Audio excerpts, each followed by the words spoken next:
జగన్మోహన్ రెడ్డి గారి వ్యాఖ్యలను తనకు కావలసిన విధంగా అన్వయించుకుని మరి సునీత మెప్పు పొందాలనో చంద్రబాబు మెప్పు పొందాలనో ఎస్ఐ సుధాకర్ చేసినటువంటి వ్యాఖ్యలు జగన్మోహన్ రెడ్డి గారి పైన మరి కాకి చొక్కాకు గౌరవం పెంచేలా ఉందా, కాకి చొక్కా యొక్క గౌరవాన్ని తగ్గించేలా ఉందా అనేది పోలీసు డిపార్ట్మెంట్ వాళ్ళందరూ కూడా ఆలోచన చేయాలని విజ్ఞప్తి చేస్తా ఉన్నా. ముందుగా నిన్న భద్రతా ఏర్పాట్లో పాల్గొన్న ప్రతి ఒక్క పోలీసు సోదరునికి కూడా కృతజ్ఞతలు తెలియజేస్తా ఉన్నా. పోలీసులకు విలేకరులకు ఏదైనా అసౌకర్యం కలిగింటే దానికి మన్నించమని కోరుతా ఉన్నా. మా ఉద్దేశమల్లా ఈ జిల్లాలో జరుగుతున్న దుర్మార్గాల్ని రాష్ట్ర ప్రజల దృష్టికి తీసుకొని పోవడం, ప్రభుత్వం పైన ఒత్తిడి పెంచడం, న్యాయ వ్యవస్థ దృష్టిని ఆకర్షించడం, ఇటువంటి హత్యలు మరొకసారి జరగకోకుండా చూడాలనేటువంటి ప్రయత్నం చేయడం. ఈ మొత్తము ఎపిసోడ్లో 26వ తేదీ నుంచి మొదలుకొని ఈ రోజు వరకు కూడా ప్రతి ఒక్క చర్యలో కూడా ఈరోజు ప్రజాస్వామ్యాన్ని కాపాడేటువంటి ప్రయత్నమే మీరందరూ కూడా గమనించాలని కోరుతా ఉన్నాం. మరి జగన్మోహన్ రెడ్డి గారిని విమర్శించే స్థాయి సుధాకర్కు ఉందా? సుధాకర్ అనే ఒక ఎస్ఐ అతని వైఫల్యం వల్ల కాదా, అతను ఆ మండలంలోని శాంతి భద్రతలను పరిటాల సునీతకు తాకట్టు పెట్టడం వల్ల కాదా ఈరోజు ఇన్ని దుర్మార్గాలు జరిగింది, ఇన్ని నేరాలు జరిగింది, ఇన్ని ఘోరాలు జరిగింది. ఈరోజు దాదాపు 1000 మంది పోలీసులు ఎంతో శ్రమ కోర్చి నిన్నటి బందోబస్తు డ్యూటీలో హాజరు కావాల్సి వచ్చింది. ఎంపీపీ ఎన్నికల సమయంలో దాదాపుగా 200-300 మంది పోలీసుల్ని మోహరించాల్సి రావడం కానీ, మరి గత 15 రోజులుగా రాష్ట్ర మీడియాను ఆకర్షించినటువంటి పరిస్థితి కానీ, అనంతపురం జిల్లాలో మళ్లీ ఫ్యాక్షన్ మొదలవబోతోందన్న చర్చలకు దారితీయడం కానీ, ఇవన్నీ కూడా కేవలం ఒక సుధాకర్ అనేటువంటి ఒక ఎస్ఐ వైఫల్యమా, లేదా తన కాకి చొక్కాను తెలుగుదేశం పార్టీకి తాకట్టు పెట్టడం వలన తన రాజకీయ ప్రయోజనాల కోసం, తన భవిష్యత్ రాజకీయ ప్రయోజనాల కోసం అతను తన కాకి చొక్కాను, తన యాదవ కులాన్ని కూడా ఉపయోగించుకునేటువంటి ప్రయత్నం చేయడమా? మరి నేరం ఎవరు చేసినా అది నేరం కాదా? రామగిరి మండలంలో మీ వ్యవహార శైలి మొదటి నుంచి వివాదాస్పదం కాదా? వైఎస్ఆర్ కాంగ్రెస్ పార్టీ ప్రజాప్రతినిధులను నేలపైన కూర్చోబెట్టడం తప్పు కాదా? దళితుల్ని కించపరుస్తా నీ స్టేషన్ చుట్టూ తిప్పుకోవడం, వారిని అవమానించడం తప్పు కాదా? మరి తలారి రాజు అనేటువంటి ఒక వ్యక్తి చనిపోతే కొంతమంది అగ్రవర్ణాల వాళ్ళు అతన్ని కింద పడేసి దొమ్మల మీద తొక్కి అతను ఆ రోజు రాత్రి చనిపోతే నీవు మేనేజ్ చేసి కాదా వారి భార్యతో సంతకం పెట్టించుకున్నావు? ఇంటికి వచ్చి భోంచేసి పడుకున్నాడు, తర్వాత నిద్రలో గుండెపోటుతో చనిపోయినాడనేసి. మరి ఇలా ఒక హత్యను ఏ విధంగా సాధారణ మరణంగా నువ్వు చిత్రీకరించగలిగావో, నువ్వు అనేక దౌర్జన్యాలు ఈ మండలంలో జరగనిచ్చావో, అన్కండిషనల్ సపోర్టు చట్టాన్ని పక్కన పెట్టేసి నీ ధర్మాన్ని నువ్వు చదువుకున్న చదువును, నువ్వు వేసుకున్నటువంటి కాకి చొక్కా యొక్క ధర్మాన్ని, దాని విధులను బాధ్యతలను పక్కన పెట్టేసి ఈ విధంగా అవుట్ రైట్ అన్కండిషనల్ గా నువ్వు సపోర్ట్ చేస్తూ ప్రోత్సహించినావో ఆ ప్రాంతంలో ఉన్న నేరగాళ్ళని, తెలుగుదేశం పార్టీకి సంబంధించినటువంటి నేరగాళ్ళని ఏ విధంగా నువ్వు ప్రోత్సహించినావో దాని ఫలితం కాదా ఈరోజు లింగమయ్య హత్య? మరి 27వ తేదీన ఎన్నిక ఉంది, 26వ తేదీన అనెక్సర్ 1, అనెక్సర్ 2 సబ్మిట్ చేయడానికి మా విప్ అడ్వకేటు మాజీ పీపీ కురువ నాగిరెడ్డి మా విప్పు వచ్చి అనెక్సర్ 1 అనెక్సర్ 2 సబ్మిట్ చేయడానికి వస్తే వారిపైన దాడి చేసినప్పుడు నీవు కాదా వారి వాహనంలో ఒక కొడవలిని చేర్చింది, అన్యాయంగా అక్రమ కేసులు వారిపైన బనాయించింది.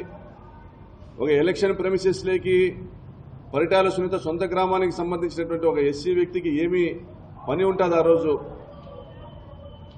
పూర్తిగా వీడియో కెమెరాలు ఉన్నాయి, చుట్టూ పోలీస్ బందోబస్తు ఉంది. ఎలక్షన్ ప్రెమిసెస్ అయినటువంటి మండల కార్యాలయం యొక్క కాంపౌండ్లో జరిగినటువంటి దాడికి మరి వెంకటాపురం గ్రామానికి సంబంధించినటువంటి ఒక దళిత వ్యక్తికి ఏం సంబంధం ఉంటుంది? అతనితో మీరు సునీత కలిసి కుట్ర చేసి కంప్లైంట్ తీసుకొని దాడికి గురి కాబడిన వాళ్ళపైన మీరు మళ్ళీ కేసు పెట్టడం, ఎస్సీ యాక్ట్ పెట్టడం, 307 పెట్టడం, ఆర్మ్స్ యాక్ట్ పెట్టడం, నాన్ బెయిలబుల్ సెక్షన్స్ పెట్టడం. అంటే మరుసటి రోజు జరగబోయే ఎన్నికల్లో ప్రజాస్వామ్యం ఉండదు, నేతి బీరకాయలో నెయ్యిలాగే ఉంటుంది, చట్టం ఇప్పటికే పరిటాల వాళ్ళకు చుట్టమైపోయిందనేటువంటి ఒక మెసేజ్ ఇవ్వడం కాదా మీరు చేసింది? మరి మరుసటి రోజు అదే గూండాలు ఎవరైతే పరిటాల సునీత బంధువులు కురువ నాగిరెడ్డి పైన దాడి చేశారో వాళ్ళందరినీ తీసుకొని నువ్వు మళ్ళీ పెనుగొండకు వచ్చావు. నీ జ్యూరిస్డిక్షన్ కాదది. 27 ఉదయము కర్ణాటకలో క్యాంపుకు వెళ్ళినటువంటి వైఎస్ఆర్సీపీ ఎంపీటీసీలు కోర్టు ప్రొటెక్షన్ ఉంది కాబట్టి పోలీసులను ఆశ్రయించారు కాబట్టి పోలీస్ డిపార్ట్మెంట్ 7 జీపుల్లో వాళ్ళను బాగేపల్లి టోల్ ప్లాజా నుంచి తీసుకుని రామగిరి వైపు వస్తూ ఉండగా 12 గంటలకు సమయం ముగిసింది, కోరం లేదు, వాయిదా వేశామనేసి సమాచారం రావడంతో వాళ్ళని వెనక్కి తిరిగి పెనుగొండ ఎంఆర్ఓ కార్యాలయం వైపు తీసుకొని రావాలనేసి ఎస్పీ గారు డిసైడ్ చేయడము. అందులోనే నువ్వు కూడా నీ పరిధి రామగిరి దాటి వచ్చి ఆ పోలీసు జీపుల్లో ఎక్కి భారతీయ ఎంపీటీసీని బెదిరించి పరిటాల సునీత శ్రీరామ్తో వీడియో కాల్ మాట్లాడించింది నిజం కాదా? మరి 2 యాదవ్లు మేము కూడా ఆదిలక్ష్మి యాదవ్ అనే అమ్మాయికి ఎంపీపీ అభ్యర్థిగా నిర్ణయించినాం. మరి వారిని కానీ కొండయ్యను కానీ 2 యాదవులు ఎంపీటీసీలు ఉండగా వాళ్ళను కులం పేరుతో నువ్వు ప్రలోభానికి గురి చేసేటువంటి ప్రయత్నం చేయడం వాస్తవం కాదా? ఇవన్నీ నీ కాకి చొక్కా నేర్పించాయా ఇటువంటి దిగజారుడు విధానాన్ని? పచ్చ చొక్కాకు చట్టాన్ని చుట్టంగా చేయమని చెప్పిందా నీ కాకి చొక్కా? దీనికైనా నీకు కాకి చొక్కా ఇచ్చింది ఈ వ్యవస్థ? బాధితుల పక్షాన నిలబడతావని, అన్యాయానికి గురైన వాళ్ళ తరపున ప్రశ్నిస్తావని, దుర్మార్గుల తాట తీస్తావని కాదా నీకు ఇచ్చింది ఈ కాకి చొక్కా? మరి నీ వ్యక్తిగత స్వార్థం కోసము, నీ లాభాపేక్ష కోసం కాదా రామగిరి మండలంలో శాంతి భద్రతలను తాకట్టు పెట్టింది? మరి ఈరోజు నీ ఒక్కడి వల్ల రాష్ట్రంలోని పోలీసులందరూ తలదించుకునేటువంటి పరిస్థితి తీసుకొచ్చింది నువ్వు కాదా? నువ్వు ఒక్కడు సుధాకర్, నువ్వు ఒక్కడు సరిగా డ్యూటీ చేసింటే ఈరోజు ఆ హత్యకు ముందు జరిగినటువంటి సంఘటనలు కూడా దీనికి కారణం కాదా? 27 రాత్రి పాపిరెడ్డిపల్లి గ్రామంలో జయచంద్రారెడ్డి ఇంటిపైన దాడి చేయలేదా? ఇదే నిందితులు, హత్య కేసు నిందితులు, ఈ నేరస్తులు దాడి చేయలేదా? 28వ తేదీ దాడి చేయలేదా?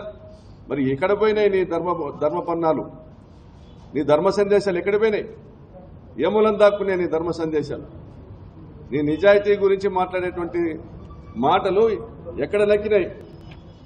27వ తేదీ ఇదే పాపిరెడ్డిపల్లిలో దాడి జరిగితే పోలీసులను పంపించావా? పోనీ నువ్వు వెళ్ళావు కదా, నువ్వే కదా ఎస్హెచ్ఓ, వెళ్ళావా? దాడి నిరోధించావా? ఆ దాడిని అడ్డుకున్నటువంటి కురువ లింగమయ్య కుమారులు వారికి టార్గెట్ కాలేదా? అడ్డుకోవాల్సింది మీరు కాదా, పోలీసులు కాదా? మీరు చేయలేని పనిని తాము చేయాలనేసి ఆ దౌర్జన్యానికి ఎదురుపైన లింగమయ్య కుమారులపైన కక్ష పెంచుకున్నది వాస్తవం కాదా? ఈ హత్య కేసుల ముద్దాయిలు పరిటాల సునీత తమ్ముడు, ఆమె తమ్ముళ్ళ కొడుకులు ఆ కురువ లింగమయ్య పైన కానీ వారి కుమారులపైన కక్ష పెంచుకున్నది అందుకు కాదా?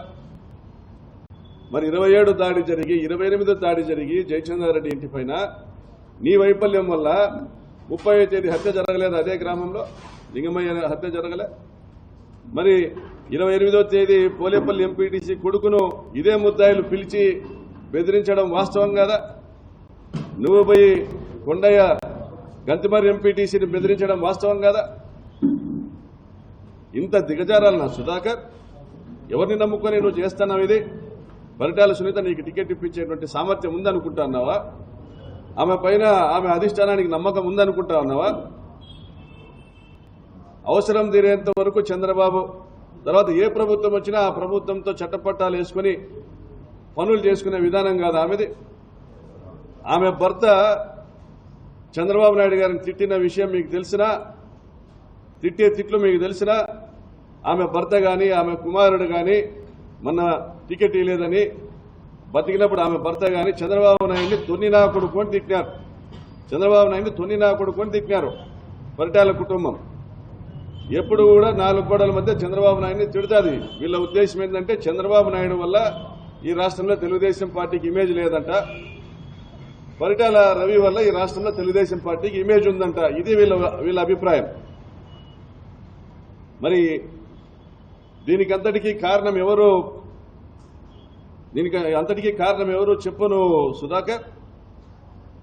ఏ విధంగా అయితే ఈ కేసు నీరుగార్చే ప్రయత్నం చేశావు, నువ్వు నమోదు చేసిన ఎఫ్ఐఆర్, నువ్వు కంప్లైంట్ ఏ విధంగా తీసుకున్నావు? మీరు పోలీసులు 20 మంది ఆ సంఘటనలో, ఆ హత్య సంఘటనలో పాల్గొంటే మీరు పోలీసులు వెళ్ళి అప్పటికప్పుడు ఒక కంప్లైంట్ కాగితం రాసుకొని చదువు రాని లోకజ్ఞానం లేని లింగమయ్య అన్న భార్య దగ్గరికి వెళ్ళి ఆమెతో ఏలిమూత్ర వేయించుకున్నారే? ఎలా వేయించుకున్నారు? కనీసం స్టేషన్ నుంచి ఒక ఇంక్ ప్యాడ్ తీసుకొని పోయినారా? అంత టైం కూడా మీరు ఇవ్వదలుచుకోలేరు. ఆమె కళ్ళకున్న కాటుకను చేతికి పూసుకొని ఇంట్లో కాటుక డబ్బీని తీసుకొచ్చి చేతికి పూసుకొని ఆ కాటుక డబ్బీతో కాదా, ఆ కాటుకతో కాదా మీరు ఏలిముద్ర వేయించింది? అంటే నిజాల్ని మరుగున పరచడానికి మీరు ఎంత తాపత్రయపడ్డారో అర్థం అవ్వట్లేదా సుధాకర్? మరి అదే సంఘటనలో, అదే దాడిలో గాయపడిన చదువుకున్న లింగమయ్య కొడుకు దగ్గర ఎందుకు మీరు కంప్లైంట్ తీసుకోలేదు? అతనికి తలపైన గాయమైంది, కుట్లేసినారు, బుగ్గ మీద గాయమైంది, 3 గాయాలనేసి హాస్పిటల్ వాళ్ళు సర్టిఫై చేసినారు. మీరు కేవలం ఒక దెబ్బ తగిలిందని మాత్రం మీరు సర్టిఫై చేసినారు. మరి పోస్ట్ మార్టం రిపోర్ట్లో ఏమి వస్తా ఉంది? మీరు రాసింది ఏంది? మీరు ధర్మవరం ఆసుపత్రి పోయినప్పుడు అక్కడ వాళ్ళు నమోదు చేసింది ఏంది? మీరు రాసింది ఏంది? సంఘటనలో పాల్గొన్న వాళ్ళని, హంతకుల అనుచరులని మీరు సాక్షులుగా చేర్చారు. మరి ఈ కేసు నిలబడతాదా? మరి హంతకులలో ఒకడైనటువంటి రమేష్ అనే వ్యక్తికి అతని పైన కేసు పెట్టకోకుండా అతని ఇంటికాడ మీరు 78 మంది పోలీసుల్ని బందోబస్తు పెట్టారు. మరి సమాజం దీన్ని హర్షిస్తుందా సుధాకర్? హత్య చేసిన వాళ్లకు మీరు రక్షణ కల్పిస్తా, హత్యకు గురి కాబడిన కుటుంబం ఈ రోజు కూడా రోధిస్తా ఉంటే కనీసము సంఘటనా స్థలంలో ఉండి గాయపడిన ఆ లింగమయ్య కొడుకుతో ఈ రోజు కూడా మీరు స్టేట్మెంట్ తీసుకోకపోవడము, ఆ లింగమయ్య కొడుకు మీడియాలో పదే 5-6 బైకుల్లో వచ్చినారు, ఇంతమంది వచ్చి దాడి చేసినారు అని చెప్తా ఉన్నా, పలానా వాళ్ళు వచ్చారని చెప్తా ఉన్నా, నిమ్మకు నీరెత్తినట్లుగా పరిటాల సునీత ఏం పేర్లు చెప్తే అవే పేర్లు మీరు అందులో పెట్టారు. మరి మీ మీద సమాజానికి నమ్మకం ఉంటుందా? నువ్వు నిజాయితీ కలిగిన అధికారివే. నీ నిజాయితీ గురించి మాట్లాడాలంటే చిలమత్తూరు దగ్గర ఫామ్ హౌస్ ఏ డబ్బులతో కొన్నావు? మీ నాయన 5 ఎకరాల పొలంలో వ్యవసాయం చేసి నీకు ఇచ్చిన డబ్బులతో కొన్నావా? మరి అక్కడ కోళ్లఫారం కూడా నిర్మాణం చేస్తున్నావంటనే డీఐజీ గారికి చెప్పావా? మరి రామ్నగర్లో పెంట్ హౌస్ కొన్నావంటనే రామ్నగర్లో ప్రభాకర్ చౌదరి ఇంటి దగ్గర, మరి అది కూడా 5 ఎకరాల వ్యవసాయంలోనే వచ్చిందా? డీఐజీ గారికి చెప్పి కొన్నావా? మరి డస్టర్ కారు కొన్నావంటనే, మరి కర్నూలు దగ్గర నీ బంధువుల పేరుతో ఒక అపార్ట్మెంట్ కూడా కొన్నావంట కదా సుధాకర్, అది కూడా డీఐజీ గారికి చెప్పే చేసావా? డీఐజీ గారికి చెప్పడం నీ విధి కదా, మ్యాండేటరీ కదా. మరి తెలుగుదేశం పార్టీని నేను అడుగుతా ఉన్నా, పుంగనూరులో పోలీసులకు రక్తాలు వచ్చినట్లు మీరు కొట్టలేదా? దెంగి తినడానికి వచ్చినారా మీరు పోలీసులు అనేసి అచ్చెన్నాయుడు మాట్లాడలేదా? చంద్రబాబు నాయుడు బూతులతో పోలీసులపై విరుచుకుపడలేదా? మరి ఆ రోజు ఎక్కడ పోయినా మీ ఈ ధర్మ సందేశాలన్నీ? ఈరోజు ప్రెస్ మీట్లు పెట్టబోయే వాళ్ళు, నిన్నటి నుంచి మాట్లాడుతున్న వాళ్ళు, మీరందరూ కూడా చెప్పాల్సింది, కాకి నుంచి కద్దలకు ఎస్ఐ సుధాకర్ యాదవ్ అని టీడీపీ టికెట్ ఇతనికి అనేసి టీడీపీ వాట్సాప్ గ్రూపుల్లో ఇతను పెట్టించుకుంది వాస్తవం కదా? ఇతనికి సంబంధించినటువంటి అనేక ఫేస్బుక్ గ్రూపుల్లో ఇతను తెలుగుదేశం పార్టీ నాయకుల్ని కలిసిండేటువంటి ఫోటోలు, ఇతను పనిచేస్తాడా చట్టానికి లోబడి? నిష్పక్షపాతంగా ఇతనికి పనిచేస్తాడా? ఇవన్నీ ఎస్పీ గారికి నెల కిందే పంపించాం. Madam, can we expect this person to act impartially? ఇక్కడ చట్టము, ధర్మము, న్యాయం అనేటివి ఇంప్లిమెంట్ అవుతాయా? ఇక్కడ సుధాకర్ యాదవ్కు సన్మానం చేస్తాన పరిటాల శ్రీరామ్.